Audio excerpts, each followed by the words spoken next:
2,482 UPDF personnel to protect Rwenzori passed out. Ndawula starts renovation of Kasana ground.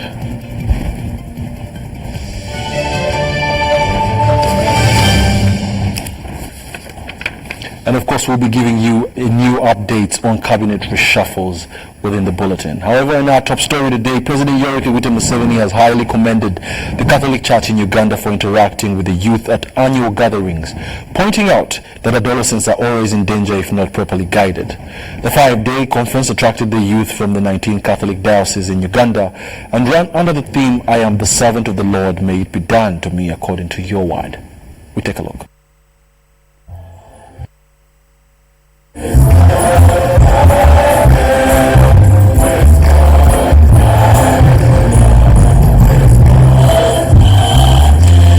President Museveni has today officiated at the closing ceremony of the National Youth Conference 2019 that was organized by Kampala Diocese.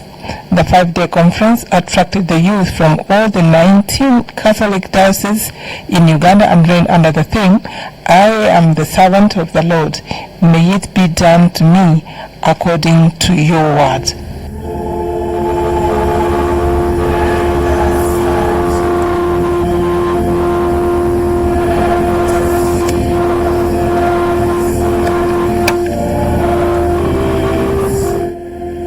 President Museveni highly commended the Catholic Church in Uganda for interacting with the youth at annual gatherings, pointing out that adolescents are always in danger if not properly guided. He therefore thanked the Church for helping the youth to navigate through their adolescent age and told them that he does not mince words while counseling his children and grandchildren when advising them to use padlocks on their bodies until the right time comes. You like food, you like where to sleep, but it is not as dangerous as when you become a teenager. When you become a teenager, in addition to the problems you had when you were a child, the problems of food, the problems of where to sleep, to go to school, health, now you yourself are a problem.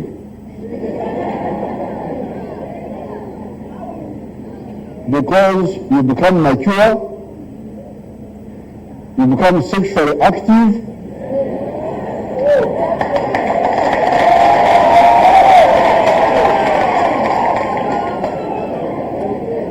when you are young, you didn't have those problems. He equally advised participants in the youth conference to finish with their education, then look for the right lifetime partners. He also advised the youth not to drink alcohol and smoke cigarettes, as both items can pose a great danger to their health.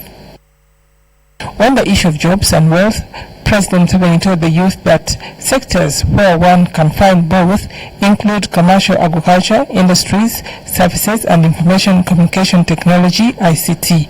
He also urged the youth to be patriotic by loving and embracing Pan-Africanism for prosperity. Don't think in terms of religious sectarianism. Think in terms of Uganda, think in terms of Africa, think in terms of East Africa. Why? Because that's how we will ensure our prosperity, our prosperity. The Apostolic Nuncio to Uganda, Archbishop Luigi Bianco, thanked President Museveni for honoring their invitation, adding that the youth are the present and the future. Kasana Bishop, the Right Reverend Paul Semogerere, reported that the diocese has earmarked 20 acres of land for the youth of Luwero to use for skilling schemes, to which President Museveni later donated 100 million shillings to support the projects. Majority of the population is young. And on this request by the Pope made, he also said that we should, as dioceses, have youth centers So it's almost a requirement that each diocese should have a youth center according to the General's report. Bishop Semagare announced that Sorority Catholic Diocese will host the 2020 National Youth Conference.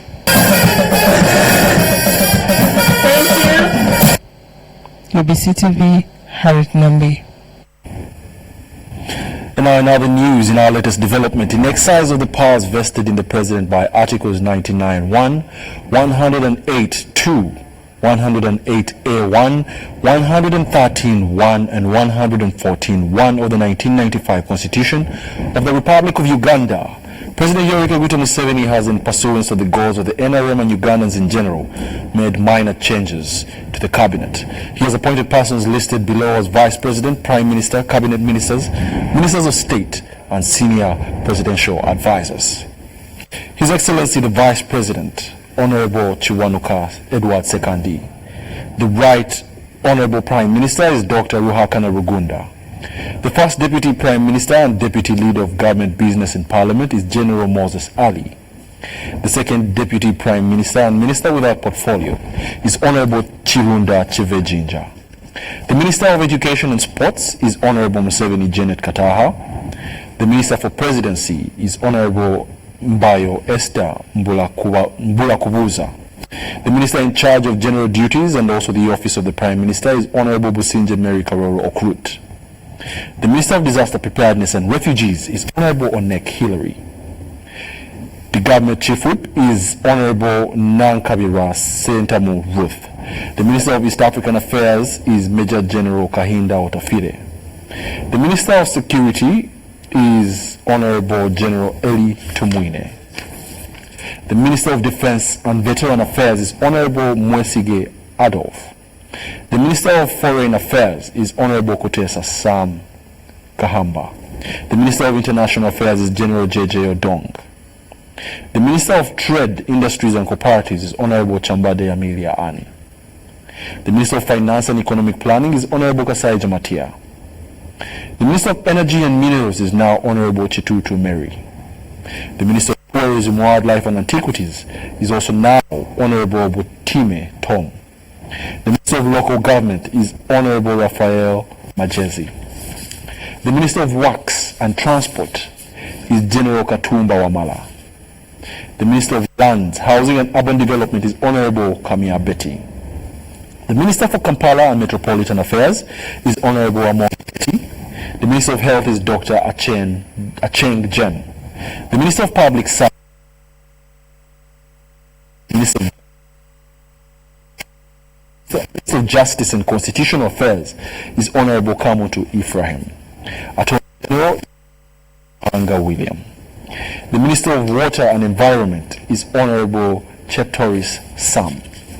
The Minister of Karamoja Affairs is Honorable Biawagambi John. The Minister of Science and Technology and Innovation to Mwesije Elioda. Minister of Gender, Labor and Social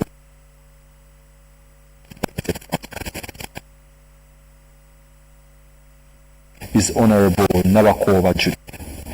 Agriculture, Animal Industry and Fisheries is Honorable Sempija Vincent Bamulangachi. In the category of Ministers for State in the Office of the President, Minister of State for Ethics and Integrity is Honorable Lokodo Simon. Minister of State for Economic Monitoring is Mrs. Kamukama Nawe Molly. In the Office of the President category, the Minister of State Vice President's Office is Honorable Kasirivu Baltazar Atwoki. In the Office of the Prime Minister, the Minister of State for Relief and Disaster Preparedness is Honorable Echeru Musa Francis. Minister of State for Karamoja is Honorable Chizige Moses. Minister of State for Bunyoro Affairs is Honorable Chiza Ernest. Minister of State for Loreto Triangle Renzori is Honorable Galabuza Dennis Sozi. Minister of State for Northern Uganda is Honorable Kuyuchwin Grace. The Minister of State for Teso Affairs is Honorable Akiro Agnes. In the Ministry of Education and Sports, the Minister for State for Higher Education is Dr. Muyingo John Chrysostom. Minister of State for Primary Education is Honorable Nansubuga Rosemary Senide. The Minister of State for Sports is Honorable Oboa Dennis Hampson. And in the Ministry of East African Affairs, the Minister of State for East African Affairs is Honorable Maganda Julius Wandera. In the Ministry of Defense and Veteran Affairs, the Minister for Defense is Kano Engola Okello. The Minister of State for Veteran Affairs is Honorable Chibazanga Christopher. The Ministry of Foreign Affairs, the Minister of State for Internal Affairs is Honorable Riem Okello. Minister of State for Regional Affairs is Dr. Mateke Philemon. The Minister of State for Internal Affairs is Honorable Obiga Kania. The Minister of State for Trade is Honorable Kafabusa Werike Michael. The Minister of State for Cooperatives is now Honorable Gume Frederick Ngovi. The Minister of State for Finance is Honorable Ajedra Gabriel Gaddison. The Minister of State for Planning is Honorable Bahati David. The Minister of State for Privatization and Investment is Honorable Anite Evelyn. The Minister of State for Microfinance is Honorable Cheyune Haruna Kasoro. The Minister of State for Minerals is now Honorable Achieng Sarah Opendi. The Minister of State for Energy is Honorable Dujanga Simon. In the Ministry of Tourism, Wildlife and Antiquities, the Minister of State for Tourism is Honorable Chiwanda Godfrey. The Minister of State for Local Government is Honorable Namuyangu Jennifer. Minister of State for Works is Honorable Lokewis Aimat Peter. And the Minister of Sport is Mrs. Kabatsi Joy. State for Urban Development, Honorable Musumba Isaac. Minister of State for Lands is Honorable Namuganza Persis. Minister of State for Housing is Dr. Bariomusi Chris. And the Minister of Kampala City Authority is Honorable Namugwanya Bena. In the Ministry of Health, the Minister of State for Health is Honorable Nabanja Robina. Minister of State for Primary Health Care is Dr. Moriku Joyce Kaduchu. In Public Service, Minister of State for Public Service is Honorable Karibanga David. And then in the Ministry of Justice and Constitutional Affairs, the Deputy Attorney General is Mr. Kafuzi Jackson. In the Ministry of Water and Environment, the Minister of State of Water is Honorable Chiwule Ronald. Minister of State for Environment is Honorable Anywa Beatrice Atim. In the Ministry of ICT, the Minister of State for ICT and Communications is Honorable Ogwang Peter. And then in the Ministry of Gender, Labor and Social Development, the Minister of State for Youth and Children Affairs is Mrs. Nachiwala Flores Chiinji. Minister of State for Gender and Culture is Mrs. Mtuzo Peace. And then in the Minister for State for Labor, Employment and Industrial Relations is Honorable Mwesigwa Rokutana. The Minister of State for the Elderly still remains. The Minister of State for the Elderly and Disability still remains vacant. And in the Ministry of Agriculture and Animal Husbandry, the following changes are as follows. Minister of State for Agriculture is Honorable Bajire Agri. The Minister of State for Animal and Veterinary Affairs is Honorable Ramirama Bright. The Minister of State for Fisheries is Mrs. Adora Helen. And the senior presidential advisors are as follows too. The Honorable Namukwaya Janat, Haji Naduli Abdul, Honorable Muloni Irene, Honorable Ntege Azuba, and Honorable Onzima Alex, and then the Principal Private Secretary, Dr. Omona Kenneth. All these signed by the President of Uganda, Yoweri Kaguta Museveni. In other news, the Prime Minister, Dr. Ruhagatana Rugunda, has promised women leaders of government commitment to resolve the challenges as well as empower them with finances in projects like poultry and mushroom growing as a business and proposed by women leaders. This was at Kampala Women Council Leaders Retreat in Chibuli Secondary School in Kampala. The retreat under the theme Patriotism for Socio-Economic Development lasted 6 days and was geared at empowering women with patriotism skills, promoting their livelihoods and participation in the development of the country. We have a detailed report on the story. How are you doing? How are you?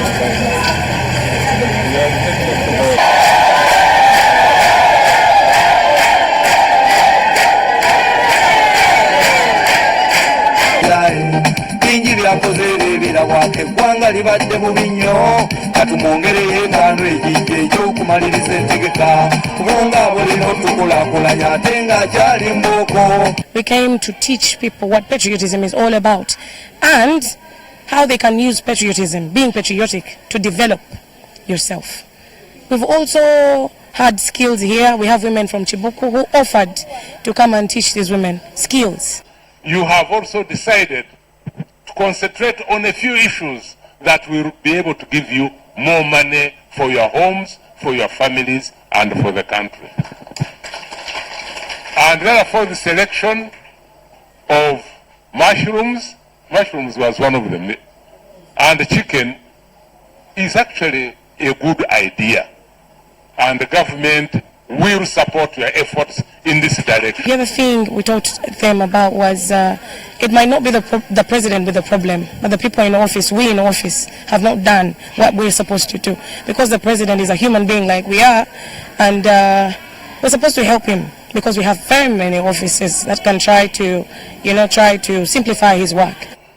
Abawala bafuuse kirala beefumbiza nga tebanaba ne bafa nga bazaala, abalenzi banywa enjaayi kandemu okukirumamu, banywa omwenge. Kati mwe bamaama mwe mugenda okutuyamba ku modeno eya nyumba 15, si mayumba 10, 15.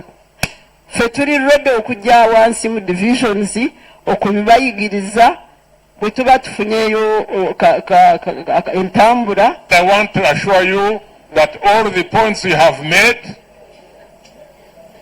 I'm going to take them and give them to His Excellency President Yoweri Museveni, who, as you all know, will do everything possible to ensure that the points raised by the women leaders are indeed attended to by government. Thank you very much indeed.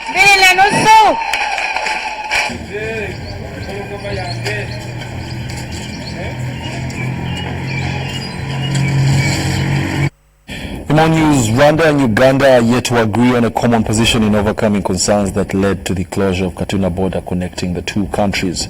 Rwanda State Minister for East African Community Olivier Nduhungirehe claims that Uganda is harboring armed enemies against Rwanda, to which he is hopeful will be addressed really soon. He was in the company of Uganda's Foreign Affairs Minister Sam Kutesa in Kampala during the second discussion of the September 2019 Angola Memorandum of Understanding. A detailed report. A spirit of brotherhood and peaceful coexistence, these two presidents put pen to paper on a memorandum of understanding that sought to end anxiety between the two neighboring countries. The signing of this MOU in September 2019 in Luanda, Angola, was followed by meetings of the ad hoc commission, the first one of which was held in Rwanda. Uganda has been the host for the latest meeting. The engagements are part of the efforts aimed at restoring normalcy between the two nations. We witness the political will of both governments, Uganda and Rwanda, to achieve an agreement that will further improve the bilateral relations of the two countries to the benefit of their respective populations. Relations between the two nations have not been cordial since February 2019, when Rwanda closed its Katuna border to Uganda. The latter was accused of incarcerating and deporting Rwandan citizens, a claim whose substantiation prompted these discussions. We don't need to multiply our meetings. We don't need to create commissions or to create this and that. We need just to solve, to have goodwill, good faith, to solve the issues that our people are asking about. In order to succeed, the most fundamental thing to restore is good faith and confidence in each other. And we have agreed that this is some common understanding that this needs to be done, and we should find ways of restoring goodwill and confidence between each other. It was earlier on meant to be a joint communique, resulting from a more than 6-hour-long closed-door meeting. However, it turned out to be individual communication from the leaders of each country's delegation. Rwanda had its own issues, which it raised, and Uganda raised its own issues and made proposals on how we can resolve them. Hope, however, is not lost, as both parties affirm commitment towards finding a lasting solution to the standoff. We have discussed and we have provided information. We have provided names, and our counterparts in Uganda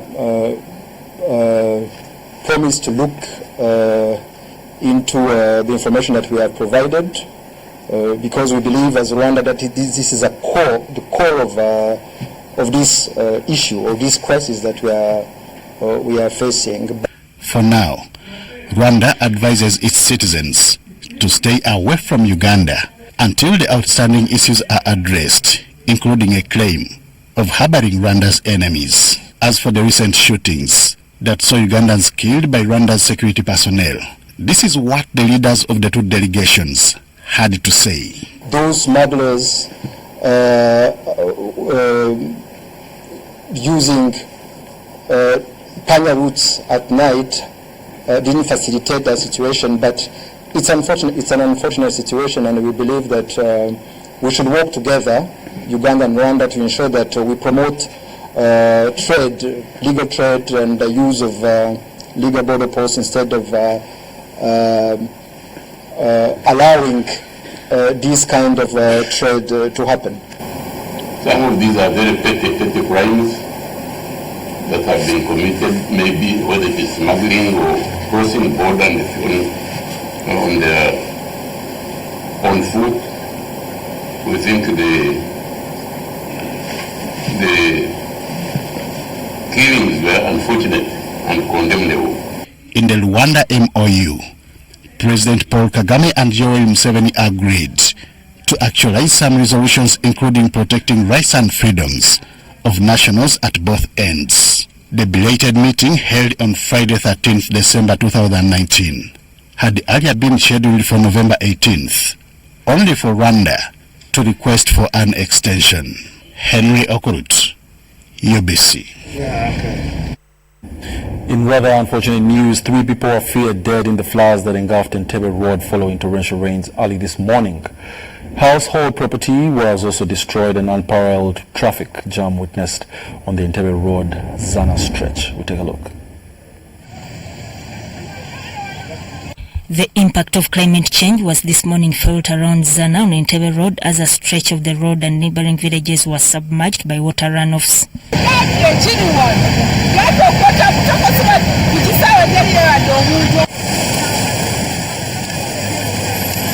Tension and anxiety was apparent as people struggled out of the record high floods that plagued the area, ending lives of 3 persons. There has been really a big impact in Kampala and some surrounding areas. What I can able inform you is that around Bata, there was serious flooding where even some vehicles got stuck in the trenches, and some people had to run to the rooftops for survival. Of course, we had to deploy our fire and rescue services, which did a wonderful job in helping out those that were actually stuck in those high rising waters. Transport fares were hiked as many people struggled to get taxis and motorcycles out of the flooded environment following the torrential rains. We were able also to rescue over 30 people from those floods around Bata, but unfortunately a cleaner from a cleaning company called Nippon, the ones that are in most cases working on our roads, cleaning our roads, was taken. A 54-year-old woman was taken by the fast running water in Zana. Some of the residents attribute the continuous flooding of the road to encroachment on wetlands and the blocking of water channels.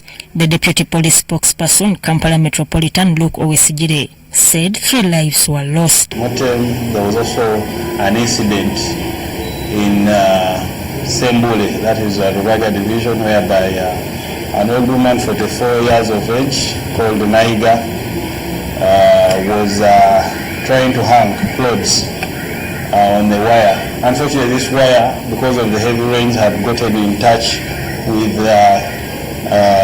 an electricity wire, and she was electrocuted. When the daughter came to reach out and probably try to save the mom, the daughter was also electrocuted. So I would put the number of the dead to 3 because of these rains.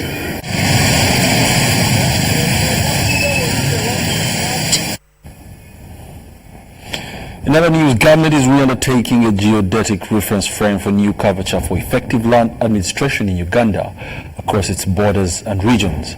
The new geodetic control points comprise of 12 operating reference stations facilitating accurate surveys and mappings. This was revealed at the workshop organized by the Lands Ministry in Entebbe. A detailed report. About 50 years ago, the Crown government managing Ugandan affairs then mapped and surveyed the entire curvature of Uganda, estimated at approximately 240,000 square miles. Now, government wants to recapture and establish new geodetic reference stations after those established by the Crown government seemed altered and outdated. The destruction was done, and we had to continue doing our land administration work properly. So one of the things that we had to focus on was to re-establish that geodetic control network. The project coordinator for Competitiveness for Enterprise Development Program, CEDEP, Grace Kagoro, says the new geodetic referencing stations shall mitigate overlapping surveys and titles, though the Lands Ministry is reconstructing ruined maps at surveys and mapping in Entebbe. Because on the ground, the boundaries are well known. But when you plot, depending on where you started from, that actually causes an overlap, and that overlap can be independently assessed and corrected. The overlapping titles are as a result of poor control. Why is there poor control? Because we had destroyed our original control network. About $48 million is injected in implementation of Uganda Geodetic Reference Framework across Uganda curvature. The General Manager, IGN France International, the contractor and partner implementer of the Geodetic Reference Stations, Christopher De King, says the scheme shall facilitate accurate survey works for a more vibrant and active economy. I think we fulfill all the commitment to install more than 20 reference stations and to make a passive networks as well. We believe we are half on the way. Another set of reference station is already scheduled, and we hope we will participate as well. The project manager, Uganda Geodetic Reference Frame, Cyril Ernest Romeo, asserts that the Northern Corridor and parts of the Albertine shall first host the new geodetic reference stations, but however cites challenges of people's perception and network unreliability. Because some people are not aware of what we are doing, and that was, when you are not aware, you are afraid. So we had a lot of time to spend explaining what we are going to do, and then the second challenge we are still facing is the power. Because the modern now is depending on 24 hours power coverage, and so we have not deployed solar panels everywhere, but I think in the future that would be the Geodetic Referencing Project for Land Administration started in 2017, implemented by a consortium including FUGRO, IGN France International and Uganda government.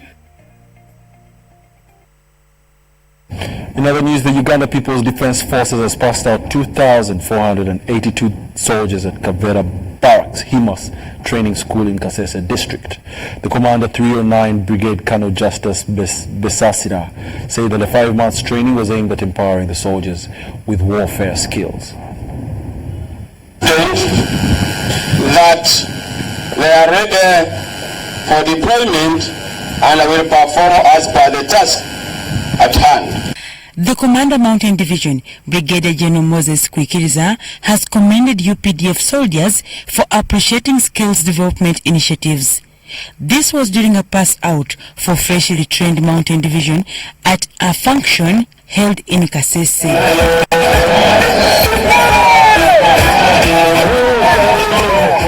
Kwikiriza urged them to maintain discipline and show respect to civilians and local leaders to strengthen public relations. However, warned entrants to avoid womanizing and alcoholic practices that may ruin their lives. To drink excessively. When you drink hot fellas, you look for what? You look for women. Moreover, you don't have time to test to know your blood status. You are drunk. You need a lady very quickly. Therefore, you grab. You agree. You even go to bank and withdraw some money. You even get a loan in order to get somebody.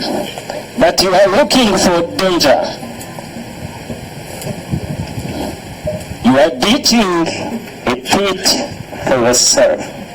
Adiako Patrick, Geodetic Martin and Angela Cheng, among others, were the best trainees during an exercise that saw 23 quitting the course. Dorcas Kimono, UBC TV News. In other news, the National Water and Sewage Corporation has upgraded its referral water quality laboratory to cater for the extension of water provision. The Senior Manager Water Quality, Dr. Irene Nansubuga, says the technological upgrade aims at supporting and monitoring regional laboratories. We'll take a look. The water quality laboratory was constructed in 1950s, and based on the current technological and innovations transformation, the need for laboratory upgrade became wanting. Today we have launched the renovated central laboratory. It's a state-of-the-art lab. We have put new equipment, very modern equipment, and with this we can carry out a number of water quality tests, both water and water quality. Dr. Subuga says even with the increasing water contamination, the need to guarantee water quality, it requires adoption of new technologies to assure the safety of water users. So with this we are sure that we provide safe water to our clients. A laboratory manager, Dr. Babu Muhammad, explains the certification of the machines introduced and how they are to impact on water quality.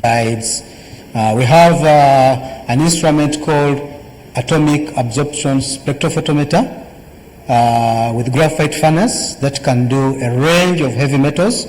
When you talk about heavy metals, we talk about lead, we talk about mercury, we talk about copper, so we can analyze to the smallest concentration with a lot of confidence. Meanwhile, the corporation awarded best performers at the end of year Thanksgiving, where achievements and challenges of the corporation in the year 2019 were shared.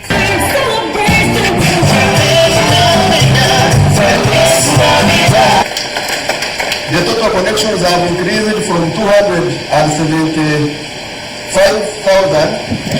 We are now in 650,000 connections. The turnover has increased from 170 billion to 445 billion. The assets, this is how we measure the volume of the business, have increased from 650 billion to 3.15 trillion. So national water is very, very big. Yes, we are performing very well. We need to remember that come next year, life has to continue. We need to be innovative in whatever we do. We need to get ways of doing things better. You see, because right now we've been doing things in certain ways, but you know we're spending a lot on electricity. If we can reduce by having more green technology, won't it be saving that? We will make more profit. You see the point? If we start working smarter, the MD talked about hard working and continue to perform better. Water quality labs upgrade is one of the achievements, which is to shorten the time used in testing and processing of water quality. I'm Robert Onyango and Ruwama Abdunasir for UBC News. Tribe and Glory charity organization in Kamuli district is empowering women, especially the illiterates, to achieve their cherished dreams for better livelihoods. Speaking during a pass out of 21 women after a 2-year training exercise by Tribe and Glory, some of the graduates revealed that they have made some savings. Fatuma Nandutu, a trainee, noted that she joined the organization when she could not read and write, but 2 years later she is able to read and now owns a boutique. Julia Nabidi, one of the graduates, said that she has started a food store which she hopes will be among the biggest in Busoga sub-region. The executive director, Tribe and Glory, Jean Nanyonga, assured the beneficiaries of continued support. Handing over certificates of completion, Henry Waya Chitimbo, the Isawala Nagira of Bugabula Bibi Chiefdom, hailed the organization for promoting economic empowerment.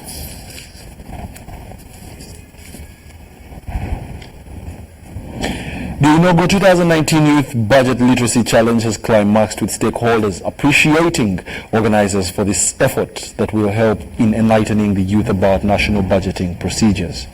The entire process attracted more than 200 students and climaxed at Makerere University here in Kampala. Statistics in Uganda put the number of youth at about 70% of the population. But despite such high figures, question arises of how much of the budget is allocated towards them to enable youth to drive economic development.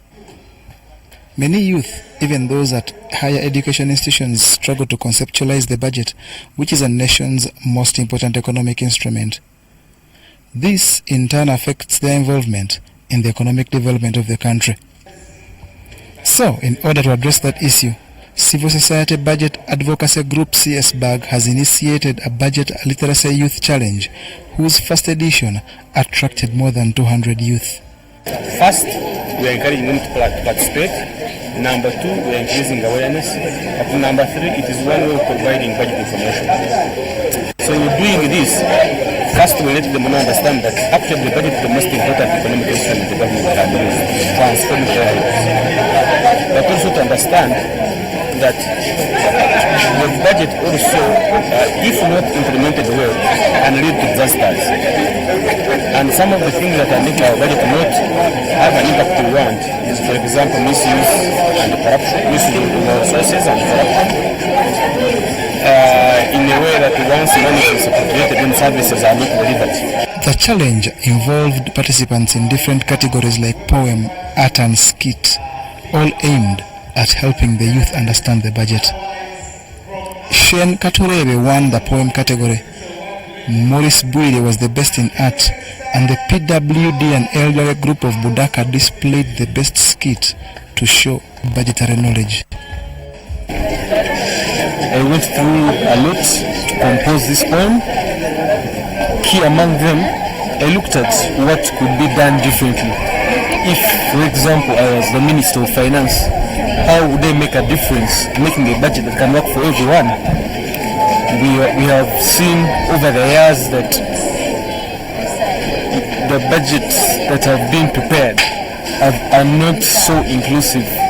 If you are to take it, if you are to interest yourself to look through the backgrounds to the budgets and the budget speeches, you see everything is done the same way.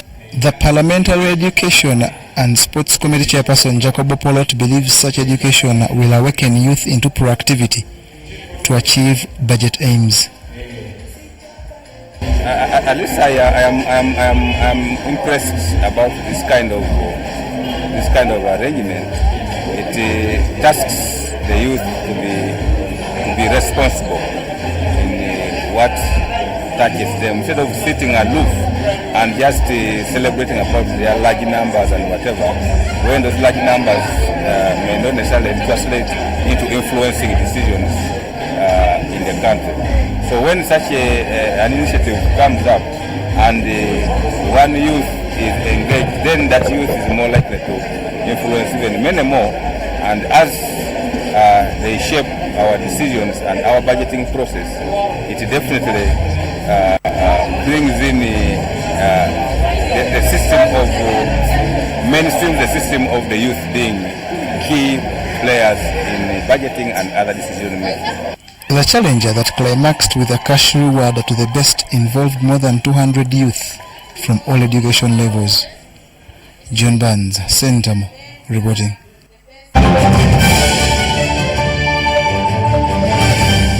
Hello, Uganda! We introduce to you the first and ever My Right to Play Christmas Kids Festival 2019. Let the kids feel the Christmas Eve on the 21st of December at the Legend Sports Ground in Lugogo. Entrance is 10,000 shillings only and parents free. Bring your child and have an opportunity to play, sing, dance and discover their talents. Mujje tuyingira amazaalibwa ng'abato basanyusa bato bannaabwe. Muleete abaana bammwe banyumirwe, banywe, bazanye. Kino kigenda kubeera kijjabe. Proudly sponsored by Legend Sports Ground, UBC TV, Star TV, U24 TV, Star FM, Magic 100 FM, UBC Butebo, MM Marketing, UMC Victoria Hospital and Ideas Workshop. Bw'oyagala omwana w'okuyimba kuba ku ssimu eno.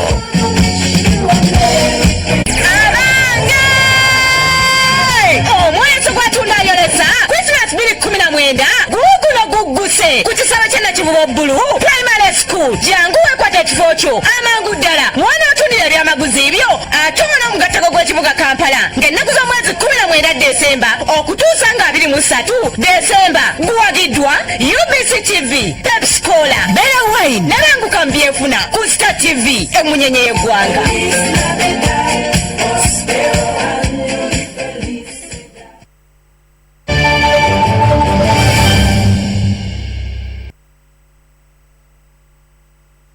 Welcome back. You're still watching the news tonight here on UBC TV, and also please do remember we're streaming live on YouTube and Facebook under the tags UBC TV Uganda.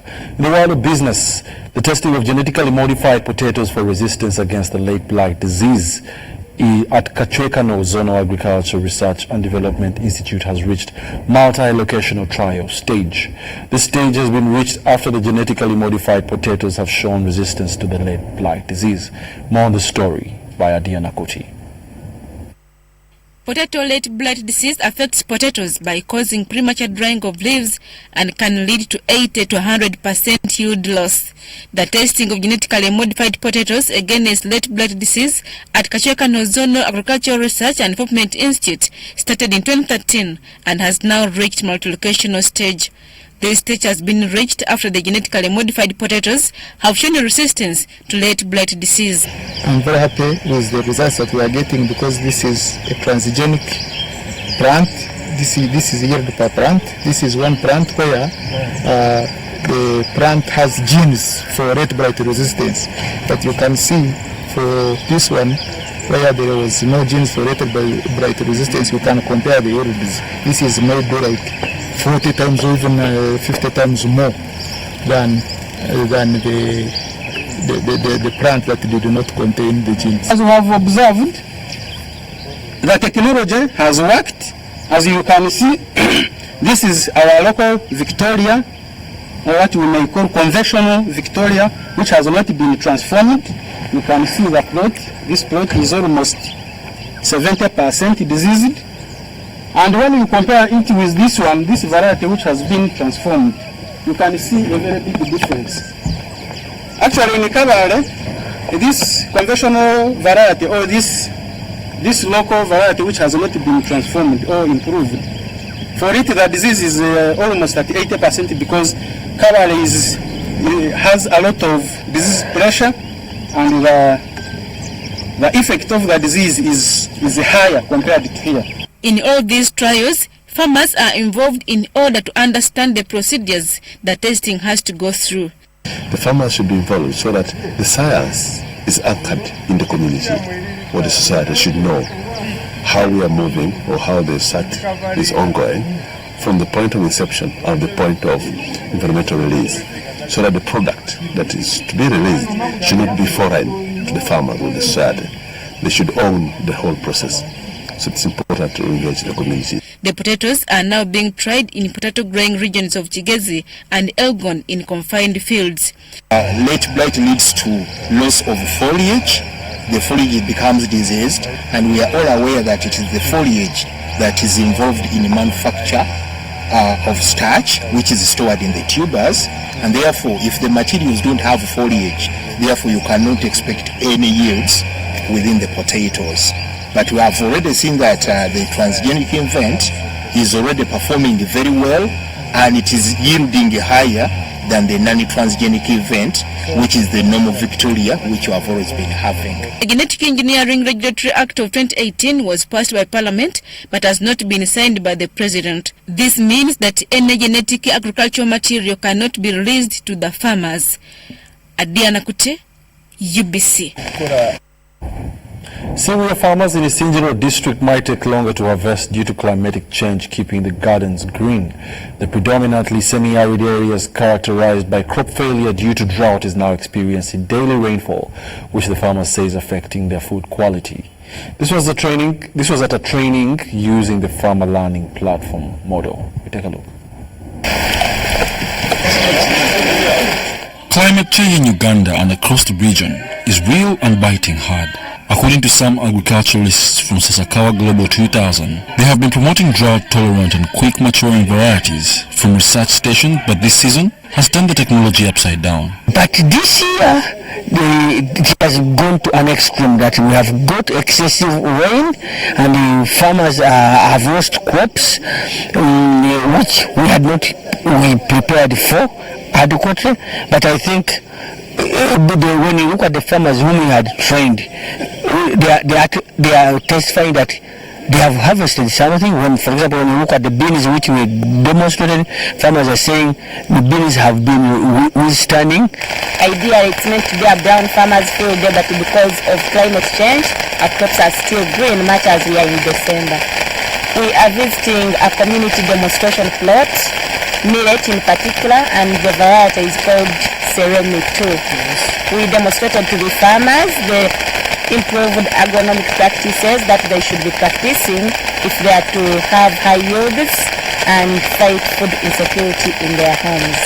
Millet growing is becoming a lucrative business, with the communities appreciating the technologies. This is one of the best food security in our area here, because it is helping.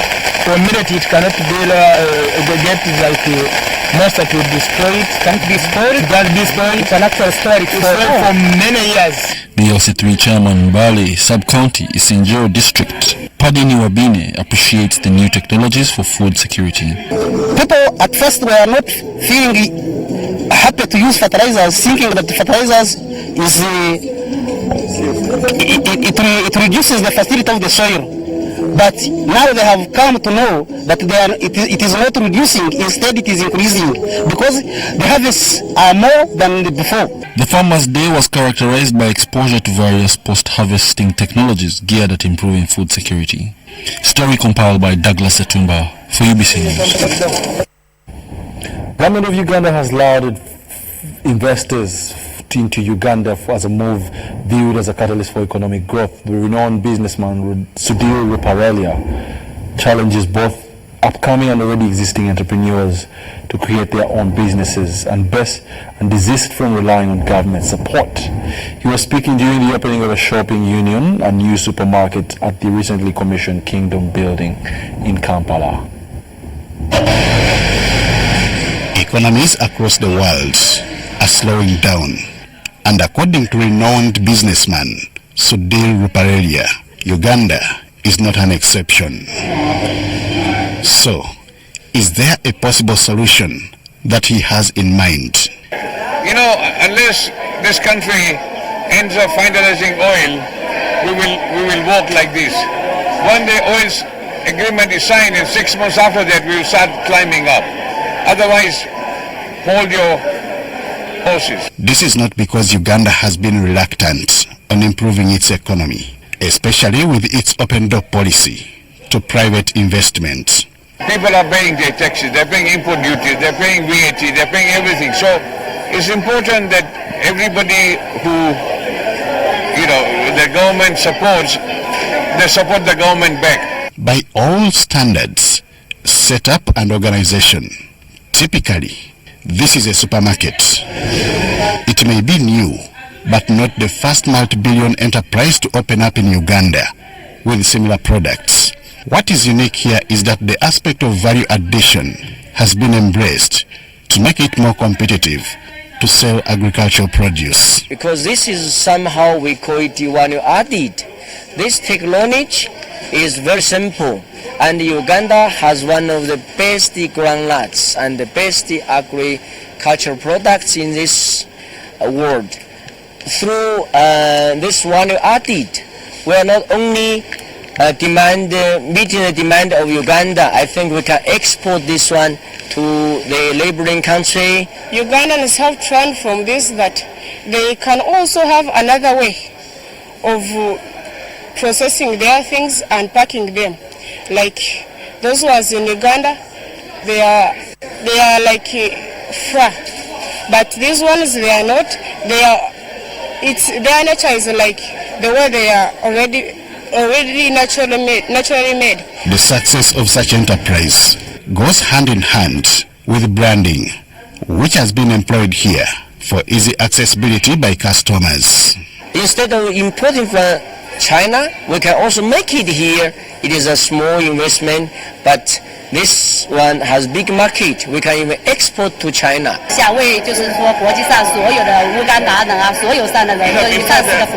two supermarkets is only for supply for the Chinese, but this supermarket for international, for all the Europeans, Ugandans, Indians, all the people, different kind of people here in Uganda. The success of such venture, however, requires a strong foundation and base for entrepreneurs and investors to reduce reliance on government support. Well, I think what is important is that there should be adequate policies for the government to support the youth and the upcoming entrepreneurs.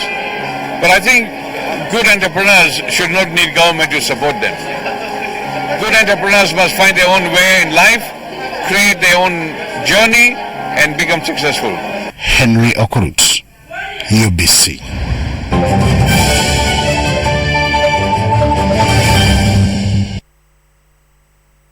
And now in the world of sports, the best badminton players for the year 2019 have been awarded at a gala organized at Makinon Suits here in Kampala. Uganda Christian University took the day as the best badminton club in both the men and women category. Mihinjo Daniel walked away with the most valuable player award, while Mbabazi Gladys was the most valuable player for the ladies. Mambu Kenneth was awarded the most improved player together with Mutesi Majida for the girls. Best under 19 award went to Lubega Muzafaru for the men, while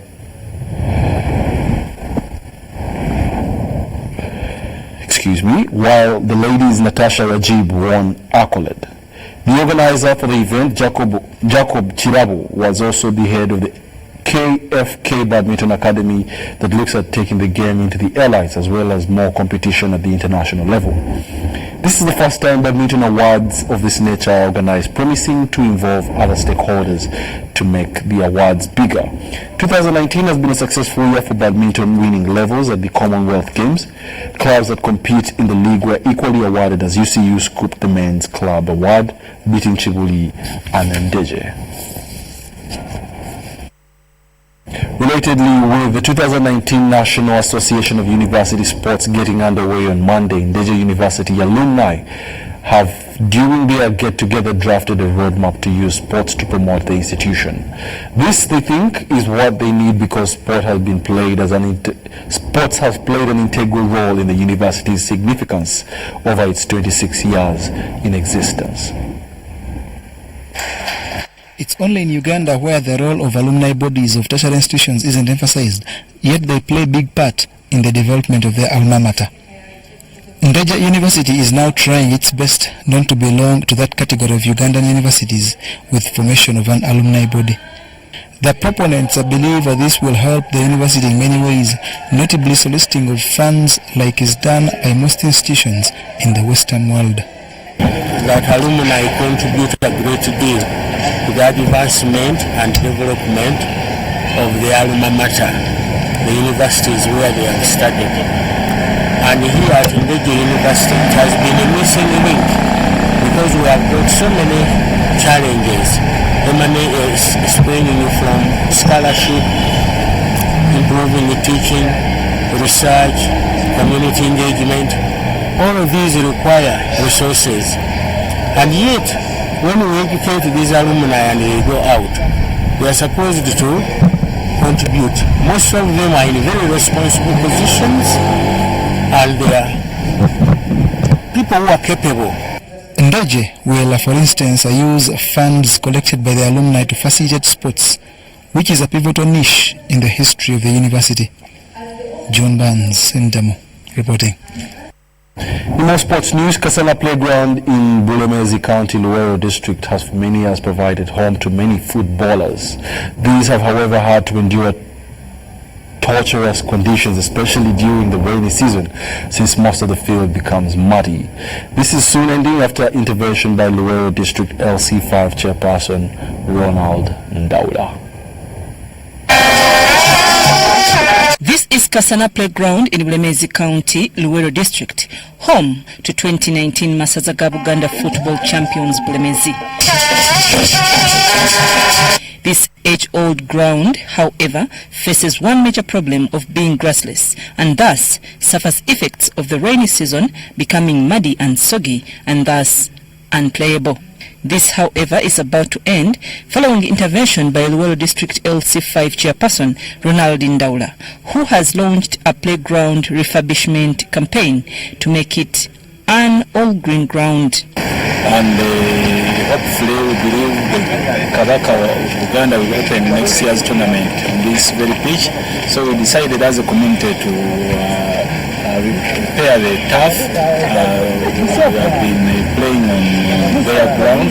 Now we are planting grass so that it can be a good place for the next tournament. Ndaula expects the ground to be ready by the next Masaza Uganda tournament, but admits the refurbishment job needs concerted effort. I thank the people who have endeavored to come and do the Munjibansi and also to bring grass. They are bringing good soil so that we can plant it afresh. We have also got some companies which are going to help us to plaster this whole place. I once again call people of Luwero to come and finish the remaining part. When complete, Kasana Playground will play host to all Bulemezi games next season in the Masaza Uganda tournament that is usually opened by Kabaka Mwenda Mutebi. I'm Nafka Fareda and Jim Kalyesobola.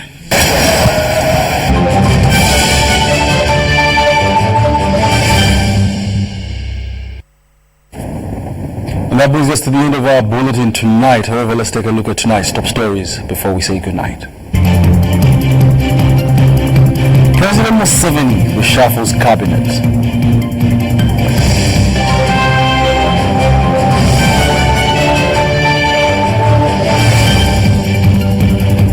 Uganda-Rwanda holding talks in Kampala.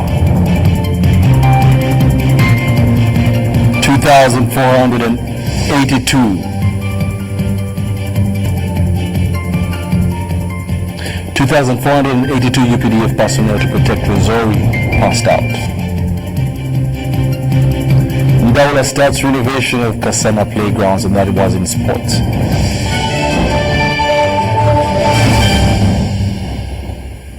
Well, thank you for being a very lovely audience, and especially now that the cabinet reshuffles have happened, we hope that we can see some major changes within our government.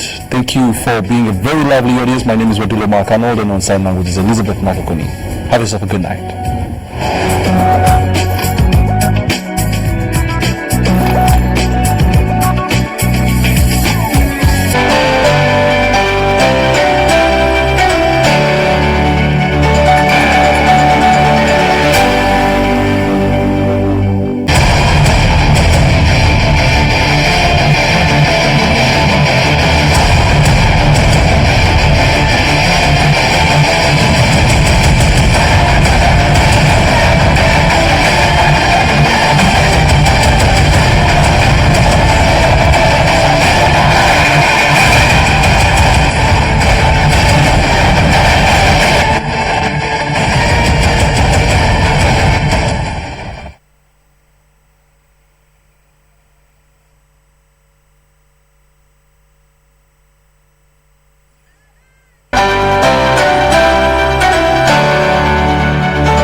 wish you a Merry Christmas. We wish you a Merry Christmas. We wish you a Merry Christmas and a Happy New Year. Hello, the true spirit of Christmas. Christmas is a holy time that invites you to reflect on the most important issues